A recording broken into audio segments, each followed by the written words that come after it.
mendengarkan podcast ini. Salah satu ciri dari orang Kristen yang dewasa tidak lagi mengharapkan sesuatu dari Tuhan berkenaan dengan kebutuhan jasmani.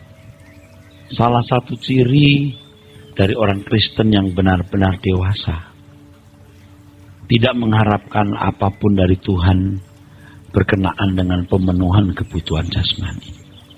Coba kalau saya bertanya kepada saudara, apa yang saudara harapkan dari Tuhan? Mengapa saudara hadir dalam kebaktian kebangunan rohani, hadir dalam seminar rohani, menjadi Kristen, melakukan aktivitas atau kegiatan pelayanan? Sebenarnya apa sih yang saudara harapkan dari Tuhan? Apa ya? Apa yang dapat kita harapkan dari Tuhan? Pertanyaan ini terkesan konyol, saudaraku, bila diberi tekanan negatif. Seperti kalau kita menganggap seseorang tidak berguna dan tidak dapat melakukan sesuatu yang berarti bagi diri kita. Apa yang dapat kita harapkan dari Tuhan?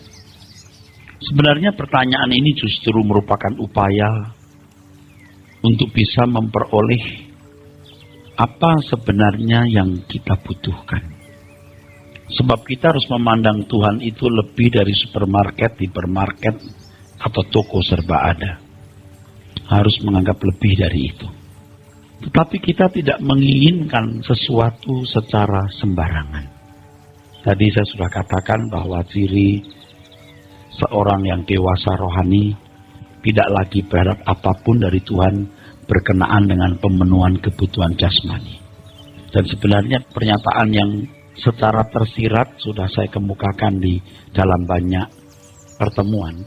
Tapi dengan kalimat ini lebih tajam lagi, saudara. Lebih tajam lagi, lebih jelas lagi.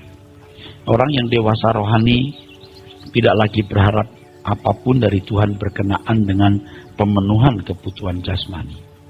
Ya jelas, sebab seorang yang dewasa rohani, seorang yang bertanggung jawab atas hidupnya.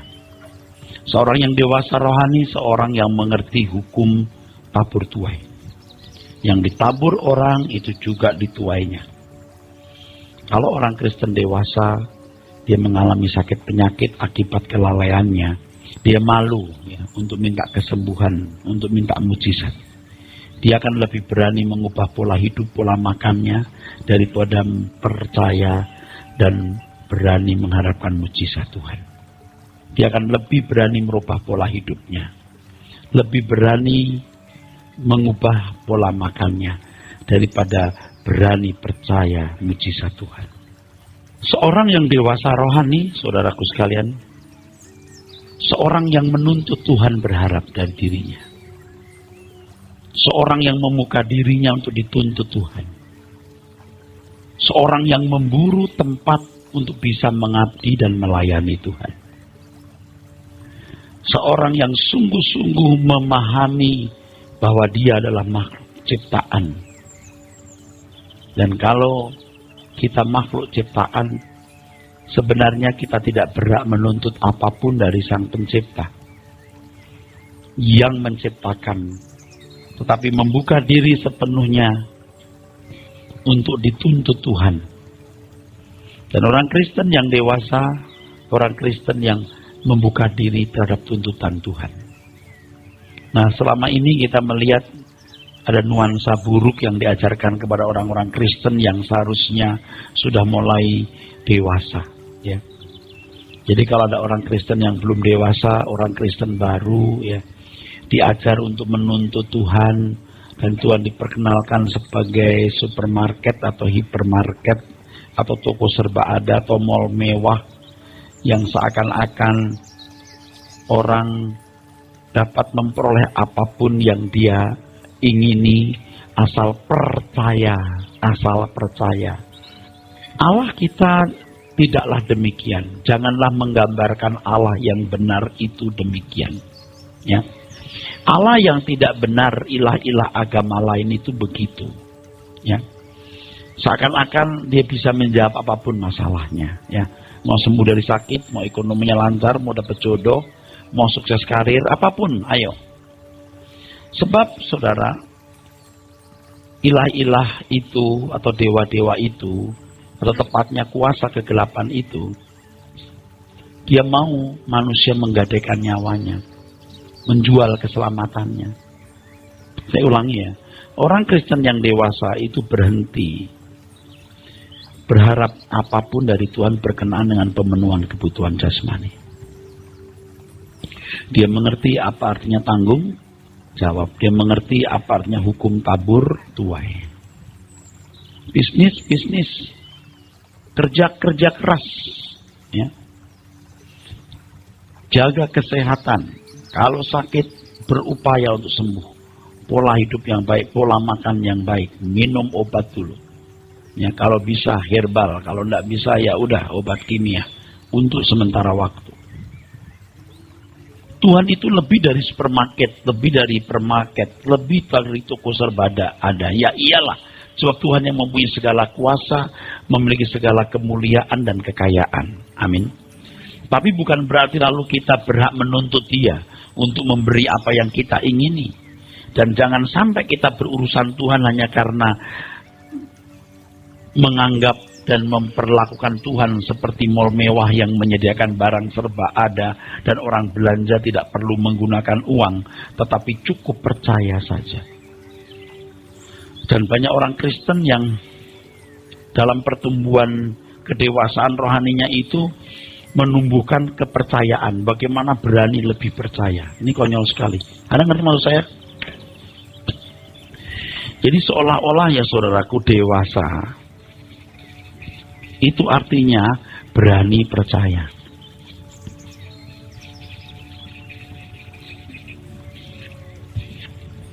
Pernah sudah berpikir, kenapa saya nggak berani yakin kayak orang itu ya? Betul? Kok dia percaya banget, saya nggak bisa ya? Sehingga orang berpikir bahwa dewasa rohani itu berarti berani percaya. Anda masih bersama saya kan? Ngerti kan maksud saya? Ini saya nggak omong kosong saudaraku ya. Makanya harus berpikir, harus cerdas dan jujur. Dan Anda harus melihat fenomena real dalam hidup ini. Nanti kalau sudah dewasa rohani tidak berani percaya. Dia harus belajar mengerti kehendak Tuhan. Dan untuk bisa mengerti kehendak Tuhan, dia harus mengerti kebenaran firman. Dan ketika dia belajar kebenaran firman, dia tahu yang ditabur orang akan dituainya.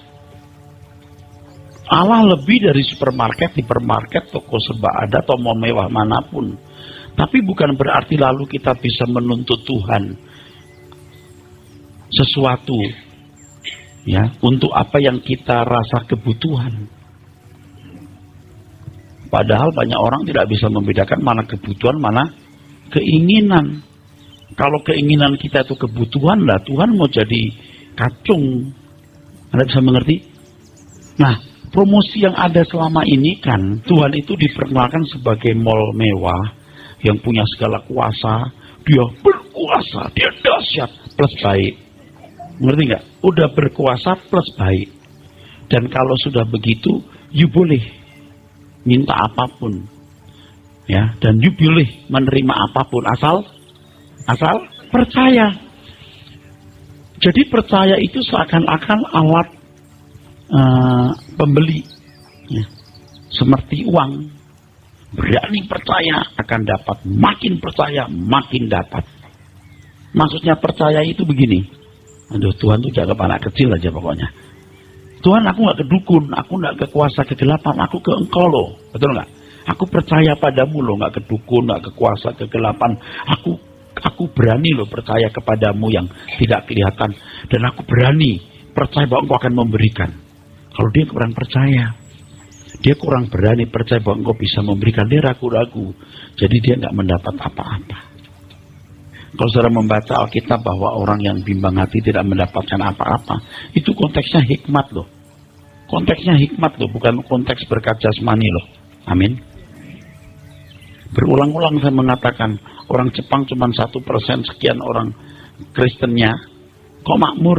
Nggak perlu harus dengan Tuhan kalau harus makmur. Tanggung jawab Tuhan sendiri terikat dengan hukumnya. Dia memberi hujan kepada orang baik, orang yang tidak baik. Memberi matahari kepada orang benar, orang yang tidak benar. Nah, sampai pada kesimpulan bahwa orang dewasa rohani itu orang yang berani percaya. Bahwa orang yang berani percaya itu VIP. VIP. Kenapa bisa berpikir begitu? Sebab di dalam atmosfer keberagamaan yang salah atau penyembahan berhala itu, saudara, ilah-ilah, dewa-dewa, ya, roh-roh jahat, itu bisa berlaku seperti supermarket. You butuh apa sekarang? Mau jodoh? Mau ekonomi lancar? Dan Tuhan mau diperlakukan seperti itu. Nggak bisa, saudara. Nggak bisa. Dan saudara bisa melihat nuansa seperti ini dalam banyak agama. Di dalam kekristenan, nggak boleh itu. Kalau orang Israel memperlakukan Tuhan seperti itu, dan ada nuansa seperti itu dalam kehidupan umat Israel, kita mesti maklum banget loh, maklum sekali. Karena begini saudara, 413 tahun mereka ada di Mesir. Oke, dibulatkan aja 400 tahun. Mereka di Mesir. Tanpa agama. Kalau agama pasti mereka terpengaruhi oleh ajaran agama kafir Mesir. Lalu di padang gurun itu 40 tahun. Jadi dari tahun 1400 sampai 1480 sebelum Masehi. 40 tahun. Lalu mereka menetap 500 tahun sampai 700 tahun. Mereka sudah dikalahkan musuh. Coba kapan sih mereka ini punya negara kokoh dengan menyembah Yahweh dengan benar? Enggak. Pengaruh kafir pasti banyak, saudaraku sekalian. Dan Tuhan dalam toleransinya yang begitu besar, Tuhan itu ya ngerti, nerima begitu. Kalau kamu taat berkat, nggak taat laknat, begitu kan? Masa sekarang kita ikut-ikutan begitu? Kalau aku taat bukan karena mau diberkati Tuhan secara jasmani atau bahkan rohani. Kalau aku taat memang aku harus taat. Aku hidup untuk menyenangkan dia, entah dia berkati aku atau tidak, ya nggak masalah. Yang penting aku mau menyenangkan Tuhan. Itu kan begitu kalau umat perjanjian baru. Ya. Percaya artinya meyakini bahwa yang diminta atau diharapkan akan diperoleh. Apalagi menggunakan nama Yesus. Coba, sampai hari ini banyak orang Kristen yang sudah belasan bahkan puluhan tahun jadi orang Kristen. Masih begitu loh. Masih begitu. Masih dalam taraf iman seperti itu. Jadi percaya itu artinya meyakini bahwa yang diminta atau diharapkan akan diperoleh. Supaya cepat mendapatkannya plus, sudah plus. Nyanyi, memuji Tuhan, menyembah Tuhan, doa puasa, apalagi. Ngerti maksudnya? Kalau ke dewa-dewa kan kepala kerbau, ayam hitam, begitu. Kekristenan tidak demikian sama sekali, saudaraku. Tidaklah demikian. Sebab Allah Bapa ingin kita menjadi manusia seperti yang Dia kehendaki. Kita menjadi manusia seperti yang Dia inginkan. Nah, waktu kita masih baru-baru Kristen, kita kan membawa segudang kebutuhan, ya, segudang permintaan, dan bahkan seringkali permintaan kita itu, jujur saja ya, itu lahir dari ambisi pribadi, dari keserakahan. Tuhan berkati usahaku berlimpah-limpah. Bukan tidak boleh hanya jadi orang kaya, tapi kalau berlimpah-limpah supaya fasilitasnya lebih banyak, Anda bisa lebih punya reputasi dan prestis di mata manusia. Itu kan, waduh, itu kan gairah dosa dalam diri kita. Dan kita minta Tuhan meridhoi gairah itu. Coba, betapa konyolnya itu. Tapi Tuhan dalam kesabarannya menuntun kita terus. Membimbing kita terus, saudaraku. Sampai kepada satu kedewasaan rohani, kita mulai mengerti begitu banyak kebenaran. Ini pentingnya. Mengerti begitu banyak kebenaran termasuk hukum tabur tuai dan lain sebagainya. Akhirnya ketika kita berurusan dengan Tuhan, kita tidak lagi berharap apapun berkenaan dengan pemenuhan kebutuhan jasmani. Yang penting kan ada sistemnya, ada mekanismenya. Saya kerja, saya jaga hidup, pola makan, pola hidup yang baik, Tuhan memenuhinya. Amin. Udah tahu dong ini hukum jadi rombak-rombak dong ya. Oke. Dan sekarang kalau aku berurusan dengan Tuhan, aku membuka diri untuk dituntut Tuhan, diharapkan Tuhan. Apapun yang Dia ingini untuk kulakukan.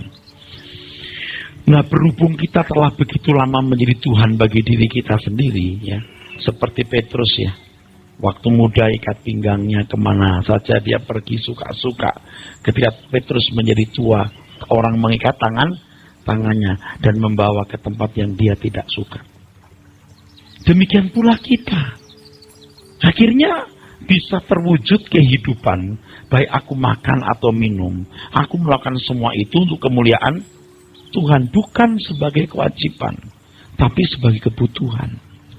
Kalau aku boleh melakukan segala sesuatu untuk Tuhan, bukan karena kewajiban, tapi karena aku membutuhkan hidup dengan keadaan seperti ini, dengan cara seperti ini, dengan warna seperti ini. Nah, untuk itu dibutuhkan kedewasaan rohani. Ingat, ini penting, konsep-konsepnya dirubah. Soal tabur tuai tadi, amin. Dan banyak lagi. Sehingga kita memberi diri kita sepenuhnya, saudaraku sekalian, untuk Tuhan. Jadi hubungan kita dengan Tuhan nanti baru proper. Jadi hubungan kita dengan Tuhan baru tepat. Ya. Hubungan kita dengan Tuhan baru tepat. Ketika anak kita umur 5 tahun, 6 tahun, hubungan dengan mama tepatnya, saudara. Tepat sih, tepat untuk anak 4 tahun maksudnya. Tapi anak kan nggak boleh terus umur 4 tahun dan berkondisi karakter, berkondisi watak, berkondisi mental anak umur 4 tahun dong. Kalau dia umur 15 tahun, dia harus berkondisi mental anak umur 15 tahun. Kalau nanti dia umur 30 tahun, dia harus berkondisi mental anak umur, dan seterusnya. Nah, kita sebagai anak-anak Tuhan pun juga harus bertumbuh sampai hubungan kita proper sesuai dengan usia rohani kita. Bapak Ibu bisa ngerti nggak kada anak umur 40 tahun yang masih mintain duit orang tua, nyuruh-nyuruh orang tua, bisa paham nggak? Sampai orang tua udah nggak bisa mikir, kok punya anak kayak begini. Udah punya keluarga masih ngerecoi mamanya. Mam, berian mama yang dulu itu masih ada nggak? Coba, waktu umur 4 tahun, ya ngerepoti orang tua, ngertilah. Orang tua juga ngertilah. Itu proper hubungan anak usia 4 tahun dengan maminya. Betul nggak saudara? Tapi kalau anak seumur 40 tahun, dia nggak boleh lagi berlaku seperti anak umur 4 tahun. Nah sekarang kan yang jadi masalah, Anda ikut Tuhan ada berapa tahun? Kan kita sudah jelas tahu umur 70 tahun, 80 tahun kita bakal mati, jelas dong. Kan logikanya dengan umur segini itu mestinya aku udah sampai di mana? Mestinya orang punya pemikiran itu. Kecuali memang dia dablek dan keras kepala ya saudaraku. Saya juga belum sempurna, tapi hari ini saya sudah beda dengan saya dulu.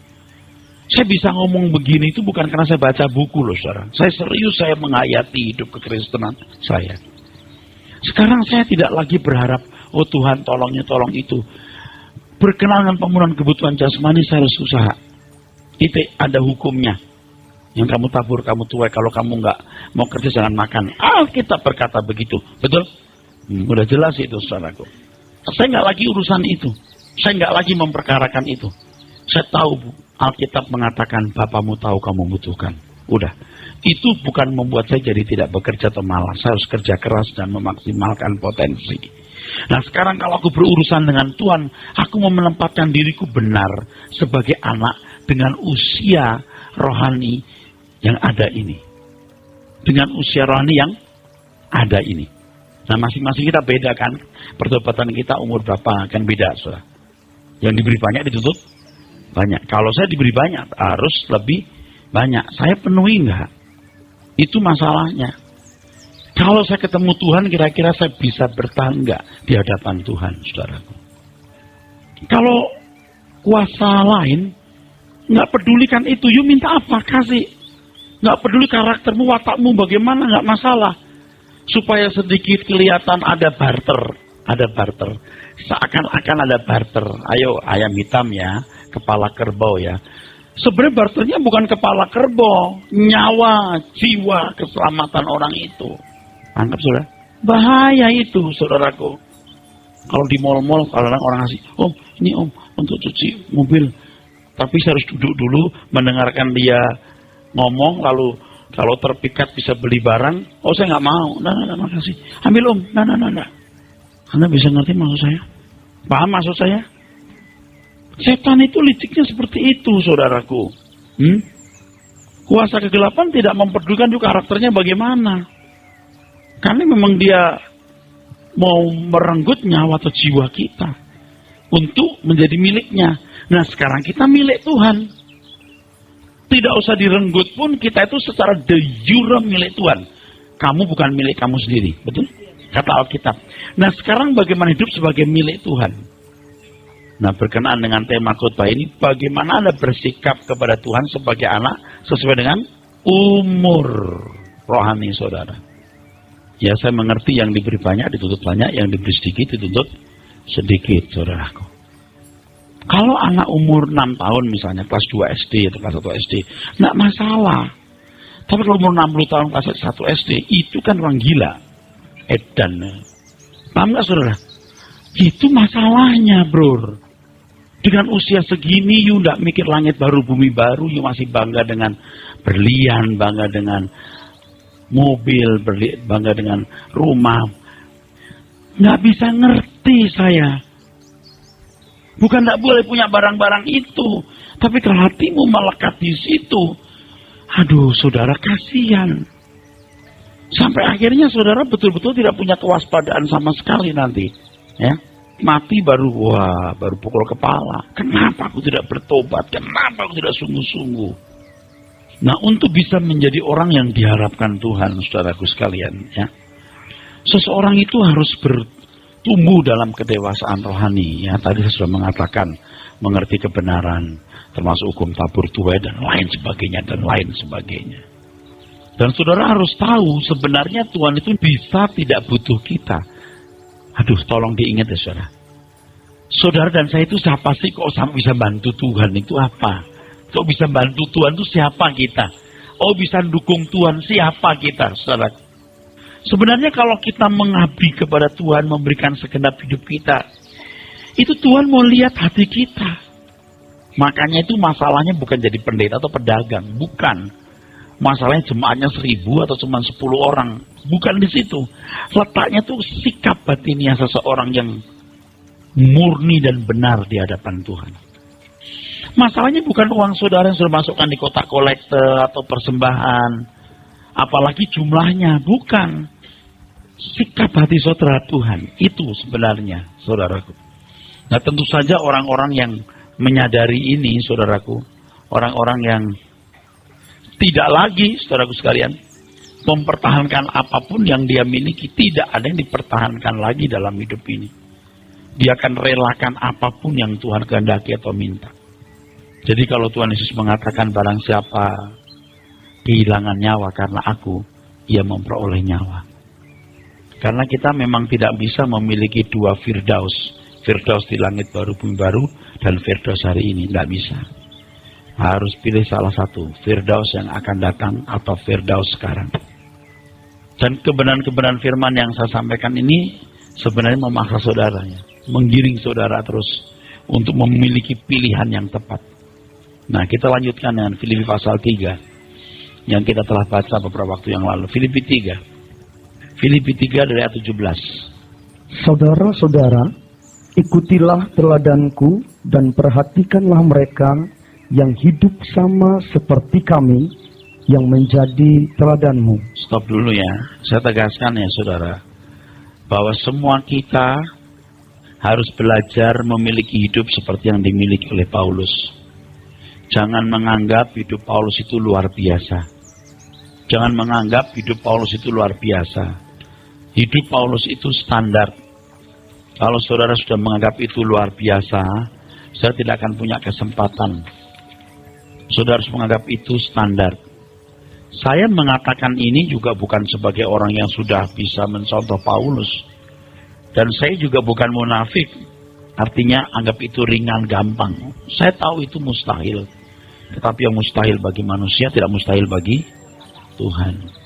Ya, jangan mengisi hidup saudara dengan sia-sia. Jadikan ini fokus. Bagaimana bertumbuh dalam Tuhan, memiliki kualitas hidup yang baik seperti yang Allah inginkan. Dan kalau kita membaca tulisan Paulus, kita menemukan filosofi hidup Paulus yang begitu luar biasa. Walaupun itu standar, tapi itu ukuran manusia pada umumnya luar biasa. Lihat filosofi hidupnya, kenakan itu, saudaraku. Coba baca itu tulisannya Paulus. Adakah dia punya keinginan untuk pemenuhan kebutuhan jasmani? Nggak ada sama sekali. Yang ku kendaki mengenal dia, kuasa kebangkitannya, serupa dengan dia dalam kematiannya. Waduh, saudaraku. Setuju? Benar yang saya katakan ini? Benar. Apalagi kehidupan Tuhan sendiri, tidak ada duniawinya sama sekali. Serigala punya liang, burung punya sarang. Anak manusia tidak punya tempat untuk meletakkan kepalanya. Makananku melakukan kehendak Bapa dan menyelesaikan pekerjaannya. Sama dengan prinsip-prinsip hidup Paulus. Bagiku hidup adalah Kristus dan mati adalah keuntungan. Nah, selama ini saudara punya kekristenan seperti apa? Macam apa? Anda belum jadi orang Kristen yang benar. Bukan kekristenan macam itu yang Tuhan inginkan. Anda harus keluar dari cara kekristenan yang tidak tepat itu. Harus berani. Harus berani keluar dari cara hidup yang tidak sesuai dengan kehendak Allah. Ini kalau saya bicara begini kan orang-orang Kristen yang mau nyaman terganggu. Pak, kita tidak usah begitu-begitu amat lah Pak, yang biasa-biasa saja. Yang biasa-biasa yang bagaimana? Yang model yang kau miliki itu bukan kekristenan. Kristen yang sesungguhnya ini yang diperagakan oleh Paulus ini.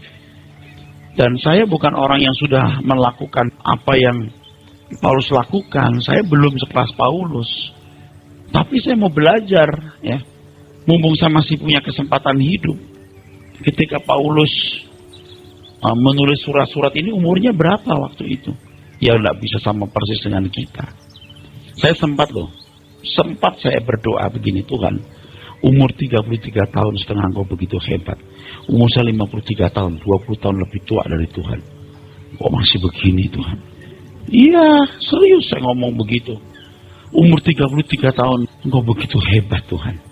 Tapi umurku 53 tahun masih model begini. Waduh Tuhan. Dan aku mikir begitu baru sekarang, kenapa nggak dari dulu? Kenapa nggak dari dulu saya mikir begini, supaya saya ngejar ketinggalan saya, gitu. Yang model saya lumayan nekat saja. Waduh saudara, nggak gampang. Nggak mudah saudara. Kalau saudara asal-asalan begitu, nggak nyampe. Kasihan. Jadi detik-detik kita itu berharga sekali. Serius. Berharga sekali. Menit-menit kita itu berharga sekali, saudara. Untuk masuk proses pendewasaan. Oke, terus baca. Karena seperti yang telah kerap kali kukatakan kepadamu, dan yang kunyatakan pula sekarang sambil menangis, banyak orang yang hidup sebagai seteru salib Kristus.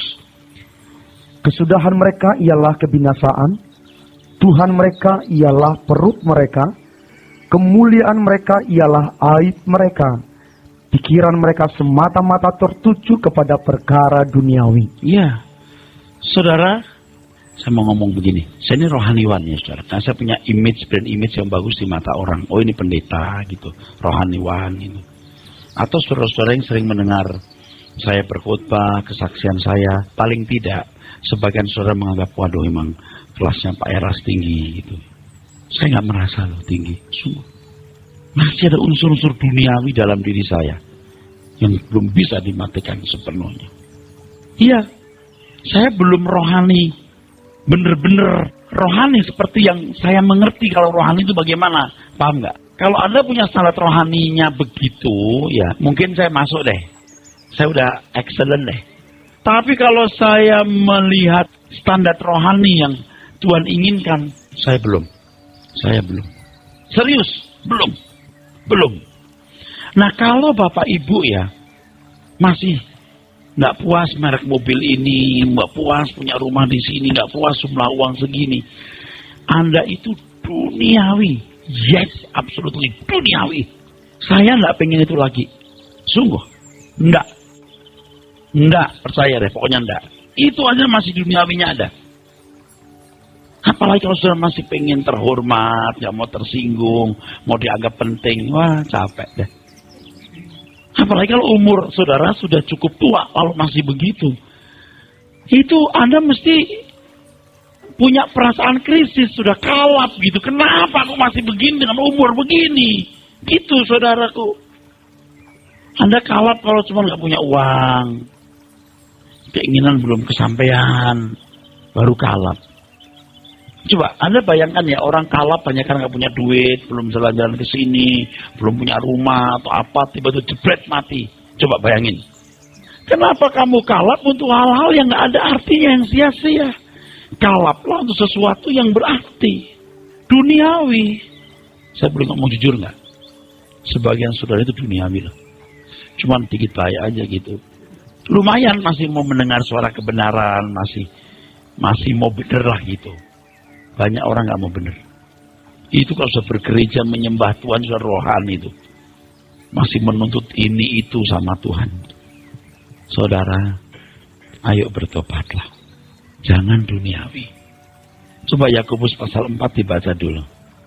Dari ayat 1. Dari manakah datangnya sengketa dan pertengkaran di antara kamu? Bukankah datangnya dari hawa nafsumu yang saling berjuang di dalam tubuhmu? Kamu mengingini sesuatu, tetapi kamu tidak memperolehnya. Lalu kamu membunuh, kamu iri hati, tetapi kamu tidak mencapai tujuanmu. Lalu kamu bertengkar dan kamu berkelahi. Kamu tidak memperoleh apa-apa karena kamu tidak berdoa. Atau kamu berdoa juga, tetapi kamu tidak menerima apa-apa karena kamu salah berdoa. Sebab yang kamu minta itu hendak kamu habiskan untuk memuaskan hawa nafsumu. Ya, begini Bapak Ibu, begini. Coba perhatikan saya bicara nih saudara. Begini saudara. Dalam hati itu pernah ada sedikit komplain gitu sama Tuhan. Tuhan, kenapa ya engkau diam saja waktu aku lakukan ini, lakukan itu. Kalau Tuhan bicara waktu itu, saya pasti nggak ngelakuin ini.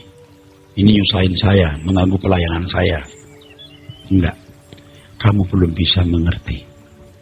Kalau belum bisa mengerti. Itu yang pertama. Yang kedua. Supaya kamu mengerti bahwa kesalahan itu menyakitkan. Kenapa Tuhan nggak beritahu? Kamu nggak bisa ngerti, belum tahu. Satu, supaya kamu ngerti bahwa kesalahan itu menyakitkan. Dan itu jadi kenangan abadi supaya kamu gak berbuat kesalahan yang sama. Anda tahu, di mana letak kita gak mengertinya. Kita belum bisa jujur bahwa yang kita minta itu untuk memuaskan hawa nafsu kita. Coba, kalau saya sebagai pendeta punya visi bangun gereja, rohani gak? Siapa tahu rohani. Halo? Emang bisnis gua di situ ya? Misi kayak penginjilan, kayak apapun yang kelihatannya rohani. Betul gak itu rohani? Belum tentu. Anda lihat yayasan-yayasan sosial, yayasan yatim piatu, segala macam. Ada orang ya udah punya duit, nggak ada kerjaan, oh yatim piatu. Dia enjoy di situ. Kamu itu memuaskan hawa nafsumu loh itu. Jangan merasa memiliki. Wah dia baik. Kekristenan itu saudaraku, baik makan atau minum, lakukan semua untuk kemuliaan Tuhan. Kenapa Tuhan nggak tegah? Kamu belum ngerti. Kenapa belum ngerti? Karena kita masih belum jujur atau belum tajam untuk memahami bahwa keinginan itu sebenarnya bukan kebutuhan yang Tuhan kehendaki. Kebutuhan kita, keinginan kita, bukan kebutuhan Tuhan, bukan keinginan Tuhan. Kan makin dewasa kita makin tahu apa yang diinginkan Tuhan, apa yang dibutuhkan Tuhan. Bukan apa yang kita ingin atau yang kita butuhkan. Maka orang Kristen dewasa tidak menuntut apa-apa berkenaan dengan Tuhan, kebutuhan jasmani. Itu baru awal, Bu. Kalau baru belajar mengerti kehendak Tuhan, memberi diri dituntut oleh Tuhan. Apa keinginanmu Tuhan? Apa yang kau pandang sebagai kebutuhanmu? Bukan ku. Baru. Saya itu setengah komplain. Kenapa Tuhan nggak beritahu waktu itu? Aku nggak lakukan itu. Seakan-akan Tuhan berkata, kamu belum ngerti. Kau belum bisa ngerti. Satu. Yang kedua, biar kamu ngerti, kesalahan itu menyakitkan. Kenapa belum bisa ngerti? Karena kita tidak tahu bahwa yang kita pikir itu sebagai kebutuhan itu sebenarnya keinginan hawa nafsu kita. Kita belum seperti Paulus yang mengatakan hidupku bukan aku lagi. Coba, jauh nggak kira-kira ini? Tapi nggak ada pilihan, Pak. Kalau mau memanfaatkan hidup dan membuat hidup kita berharga, harus sampai kelas itu. Saya belum sempurna, tapi saya mau jalan terus. Saya ngajak-ngajak kalau saudara mau. Hidupku bukan Erastus lagi. Sulit betul nggak? Mustahil itu, tapi bisa kalau kita mau. Cuman tetap lewat proses waktu. Nggak bisa sak-tek-saknyet. Instantly itu nggak bisa. Kalau sudah ngomong gini kan sifatnya batiniah kan. Kalau orang tidak menggumuli kan, itu ngomong apa sih gitu kan. Dipikirnya saya ngaco kan, terserah. Kenapa Tuhan tidak memberitahu aku waktu itu supaya aku nggak lakukan proyek ini atau pekerjaan itu atau hal itu? Kamu belum mengerti. Atau biar kamu mengerti, kesalahan itu menyakitkan. Nggak mengertinya di mana? Kamu nggak tahu bahwa sebenarnya itu kamu lakukan untuk kepuasan hawa nafsumu. Kau pikir untuk Tuhan.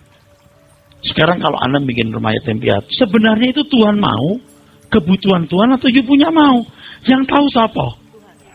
Yang tahu pertama Tuhan. Kita harus tahu. Dan untuk tahu itu tidak bisa instan saat-saatnya itu tadi itu loh. Ternyata perlu waktu. Nah dengan umur segini lalu Anda nggak belajar, kapan Anda bisa ngerti? Itu maksud saya. Sebenarnya Tuhan betul-betul mengosongkan diri. Dia tidak diberi semacam prioritas begitu. Mestinya kita juga bisa. Kitanya aja yang bandel. 1001 alasan kita buat. Saya dapat pelajaran sering banget soal makan. Kalau malam lapar banget, waduh, nggak makan deh, udah nggak makan. Besok pagi, untung aku nggak makan, gitu loh. Kadang-kadang aku diajak makan malam makanan yang kita suka, wah kita hajar gitu. Udah besok saya tebus dengan lari 500 kalori atau apa gitu. Begitu bangun ngap gitu pagi-pagi. Kenapa aku makan? Tapi pelajaran saya dapat begini, nanti kalau kita mati juga begitu. Kenapa aku ingini itu? Bangun di kekekalan lalu kita nyesel banget. Ngerti nggak maksudnya? Kalau terlanjur menyenangi sesuatu, saudaraku, sampai kita nggak bisa tarik, nggak bisa menarik kesenangan itu. Konyol loh, kita celaka loh kita loh. Celaka, kita konyol itu. Nah sebelum berkembang keinginan-keinginan tersebut, nah kita padamkan. Keinginanku melakukan kehendak-Mu Bapa. Nah sekarang kalau malah gereja membuat orang jadi ini, jadi kayak dapat legalisir, dapat apa? Permisif, sikap pembenaran kalau punya keinginan. Coba apa nggak tambah rusak, saudara? Klaim janjinya, imani berkat-berkatnya, bener-bener dah. Ini kan khotbah yang nggak populer. Dipikirnya kita ini bosan hidup, udah gagal, udah masuk kotak. Gitu kan? Tidak bro, tidak bro. Saya masih menikmati hidup. Saya masih ngopi dengan teman ngobrol, berenang. Saya juga nikmati hidup. Tapi bukan itu yang menyenangkan hidup saya. Kalau aku berenang karena aku mau olahraga. Ngerti tidak? Bukan karena sekedar mau senang-senang, enggak. Baca, teruskan. Yakobus masih. Ayat 4. Ya. Hai kamu orang-orang yang tidak setia. Kamu tidak setia kalau punya keinginan sendiri. Terus. Tidakkah kamu tahu bahwa persahabatan dengan dunia adalah permusuhan dengan Allah? Kalau saya bersahabat dengan saudara, kan kita harus take and give dong, betul nggak? Oke nggak? Tapi kalau dengan Tuhan jangan pakai take and give deh. Give aja deh. Halo? Kalau aku bersahabat dengan Tuhan, dia majikanku. Dia bukan sejajar dan setara dengan aku. Dia penciptaku. Kalau aku masih mengingini sesuatu di luar keinginannya atau tidak sesuai dengan keinginannya, aku tidak setia. Kalau persahabatan yang satu level kan, aku punya keinginan, kamu juga boleh punya keinginan. Oke, kita independen ya, saling menguntungkan ya. Kalau dengan Tuhan kita, ya jangan bilang saling menguntungkan, kita punya Tuhan udah untung, udah mau apa lagi? Bukan aku yang berhak punya keinginan, Tuhan yang berhak punya keinginan. Dan ini memang membutuhkan kerja keras supaya ada punya kepekaan mengerti kehendak Allah apa yang baik, yang berkenan dan yang sempurna. Hai tidak setia, moi kalides, hai kamu yang berzina, teks aslinya begitu. Persahabatan dengan dunia, permusuhan dengan Allah. Terus yang berikutnya, barang siapa? Jadi barang siapa hendak menjadi sahabat dunia ini, ia menjadikan dirinya musuh Allah. Kok nggak jadi sahabat dunia ini apa? Anda mengingini dunia ini, Anda jadi sahabatnya. Anda mengingini dunia ini, Anda jadi sahabatnya. Sampai titik tertentu yang nyaris saya nggak bisa ngomong. Tapi saya mau ngomong, boleh nggak? Jangan punya keinginan kalau itu tidak menyenangkan Tuhan. Tapi kita kan merasa wajar, pengen ini, pengen itu. Orang juga punya, ngaku kerja keras, punya duit, masa nggak boleh guna, nggak boleh begitu. Ada keinginan-keinginan yang Tuhan tidak berkenan. Kalau saya mau ngajak Anda, Pak kita minum-minum di sana enak tuh, kita makan di sana. Keinginan kan? Itu juga nggak salah jika itu dalam kerangka aku jalan dengan siapa. Aku berbagi, aku butuh saudara dalam Tuhan. Ya nggak ngomongnya kemana-mana, bro. Nangkep maksudnya? Tuhan pasti berkenan, dan kalau Tuhan nggak berkenan, Tuhan akan pasti bicara. Kalau teman yang lain, yuk kita kumpul-kumpul, yuk kita udah lama ketemu nih zaman SMA dulu, kita kumpul-kumpul di situ kafe situ, sekarang nggak pernah, pasti nggak berkenan tuh. Ngapain kumpul sama dia? Kecuali Anda mau memberkati dia dengan kebenaran. Kalau memang dia nggak bisa dibawa ke kebenaran, ngapain berkumpul sama orang kayak begitu? Nggak usah kenal lagi. Pasti Tuhan akan lagi. Anda pun juga nggak akan betah dekat sama dia. Mengerti saudaraku? Keinginan kecil, keinginan besar, semua harus dalam kontrol Tuhan, kendali Tuhan. Kita tidak berhak punya keinginan kalau Tuhan tidak berkenan. Hanya Tuhan yang berhak punya keinginan. Itu yang kemudian saya tahu. Yang namanya dinikmati Tuhan itu begitu, saudaraku. Ternyata dinikmati Tuhan itu begitu. Jadi kita punya hasrat, punya keinginan itu fotokopi dari hasrat keinginan Tuhan. Itu baru Tuhan disenangkan. Waduh Pak, itu mah ada nyaris mustahil itu Pak. Stres kita kalau dengar begitu. Kalau kita biasa punya irama salah seperti ini, kalimat berikutnya Pak, sekalian lah. Nanti kembali ke Filipi 3. Janganlah kamu menyangka bahwa kitab suci tanpa alasan berkata, roh yang ditempatkan Allah di dalam diri kita, diingininya dengan cemburu. Iya, karena itu roh dari Allah, jangan sampai dibawa si kunyuk masuk neraka. Harus kembali ke Tuhan, jangan punya keinginan yang tidak sesuai dengan kehendak Tuhan. Jangan bersahabat dengan dunia. Kalau Anda berkata, ya kalau Tuhan nggak suka kita binasa, ya Tuhan seret kita aja ke surga. Nggak bisa. Allah tidak mengendaki Anda bodoh, tapi tidak otomatis atau dengan sendirinya Anda jadi pandai. Tuhan tidak mengendaki Anda sakit, tapi bukan berarti secara otomatis atau dengan sendirinya Anda sehat dan panjang umur. Tuhan tidak mengendaki seorang pun binasa, tapi tidak dengan sendirinya atau secara otomatis orang selamat. Betapa suci dan salehnya kamu harus hidup. Sama seperti ini, Tuhan tidak mengingini roh yang diberikan kepada kita. Roh manusia itu dari Allah, diseret di dalam kekekalan. Tuhan tidak mengingini.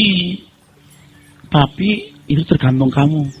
Filipi 3 tadi, teruskan, tadi belum. Duniawi, sampai duniawi tadi. Ayat 20. Ya. Karena kewargaan kita adalah di dalam sorga. Iya. Ini kalau mau ngomong vulgarnya ya. Kerajaanmu di surga. Ini bukan kerajaanmu, kamu tidak berhak mengingini apa yang ada di bumi ini. Kalau kamu mengingini sesuatu itu harus berguna untuk pekerjaan Tuhan. Kalau tidak, kamu tidak pada tempat yang benar. Waduh, kalau udah ngomong begini kita stres benar. Karena kita tuh susah banget mengikuti itu. Tapi bisa kalau kita mau. Amin. Jadi kalau anak-anak muda ngerti begini, dia nggak akan pilih pria atau wanita atau pasangan hidup yang asal cantik atau ganteng atau kaya. Enggak. Tuhan seneng nggak kalau saya sama dia? Nah di situ baru berlaku firman yang dipersatukan Allah, jangan diceraikan. Tuhan aku nikah sama si A, Tuhan seneng nggak? Ya suka-suka kamu. Seandainya Tuhan yang memilihkan, aku senang, aku pilih. Tapi masalahnya Tuhan kan memberikan kita kebebasan. Kitanya mesti ngotot nyari. Tuhan diakah Tuhan? Dulu kan nggak begitu. Yang penting bibirnya merah. Wah ini cantik, wah ini ganteng, wah ini berduit. hajar, sikat belai. Jadi kalau saya mengerti kan baru belakangan ini bahwa ternyata hidup kita harus dikendalikan Tuhan. Anak-anak muda mesti bersyukur loh kalau dengar begini. Seolah-olah dia nggak kawin gitu jalannya, seolah-olah aku nggak kawin, seolah-olah begitu sambil jalan terus. Itu baru menemukan jodoh yang Tuhan pilihkan. Pak, kalau nanti Tuhan pilihkan jodoh kita nggak nepsong gimana? Oh, nggak mungkin. Tuhan yang meng-create cinta, libido semua, nggak mungkin bro. Masa Tuhan kasih saya perempuan yang nggak jelas hidungnya di mana? Kerajaanmu di dalam surga. Ini bukan berlebihan, bukan lebay. Kira-kira benar nggak saudara? Ya Tuhan yang ngomong kok. Jangan kumpulkan harta di bumi. Tuhan yang ngomong, bukan beta. Coba teruskan bro. Dan dari situ juga kita menantikan Tuhan Yesus Kristus sebagai juru selamat yang akan mengubah tubuh kita yang hina ini sehingga serupa dengan tubuhnya yang mulia menurut kuasanya yang dapat menaklukkan segala sesuatu kepada dirinya. Terus? Karena itu saudara-saudara yang kukasihi dan yang kurindukan, sukacitaku dan mahkotaku, berdirilah juga dengan teguh dalam Tuhan, hai saudara-saudaraku yang kukasihi. Berdirilah teguh. Kita yang harus berdiri dengan teguh. Kalimat tadi itu bagus. Kalau dunia bukan rumah kita, dunia bukan tempat kita, jangan menuntut apa yang dimiliki dunia. Kalau kita mencari, kita mendapatkan sebanyak-banyaknya, bukan karena kita mau memilikinya, karena kita mau menggunakannya bagi kepentingan Tuhan. Amin.